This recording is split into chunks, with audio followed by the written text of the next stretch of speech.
We do turn now to our GMA cover story and a new study on the health benefits of walking, finding the number of steps that could add years to your life. Breaking it all down for us is Dr. Kieran Friel. Dr. Friel, good morning to you. It's great to have you on this. So the study finds that a certain amount of steps per day actually lower the risk of mortality in middle-aged adults. And we're all eager to know, is there a magic number here? Good morning, everyone. Thanks for having me on. So this study found that middle-aged adults who walked at least 7,000 steps per day reduced their risk of mortality by 50 to 70% compared to those adults who walked less than 7,000 steps per day. These adults, there was 2,000 of them in the study. They were given a device that measured their physical activity over a 7-day period, and then they were tracked for 10 years. The bottom line was that taking at least 7,000 steps daily reduced the risk of death.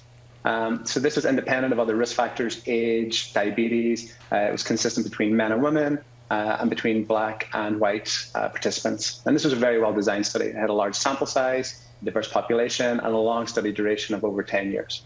There are a lot of interesting findings here, including what I thought the benefits of walking do have a limit. So more walking doesn't necessarily extend your life more. Explain that to us. So it turns out that the study found that there was no additional risk reduction when you did more than 10,000 steps, which is, as you say, is surprising because usually we always think more is better. Furthermore, step intensity, which is really effectively how fast you're walking, also had no additional risk reduction. So it seems like the sweet spot of risk reduction is somewhere between 7,000 and 10,000 steps at any intensity. So a lot of us, as you know, are still working remotely, working at home and in sweatpants and socks. How can you make sure that you get up and walk more in this environment? That's a great question.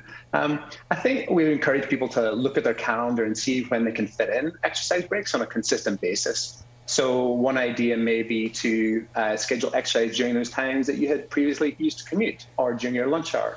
I'd go as far as to say you should block it off in your calendar. Another idea would be to embrace walking meetings. So walking around the block during a call, or even just pacing up and down your room when you're on the phone. And finally, I would encourage you to enlist your colleagues as accountability partners. If you encourage them to move more, then they'll do the same for you.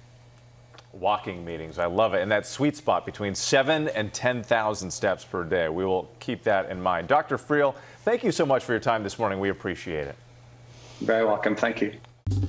Well, hey there, GMA fans. Robin Roberts here. Thanks for checking out our YouTube channel. Lots of great stuff here. So go on, click the subscribe button right over here to get more of awesome videos and content from GMA every day, anytime.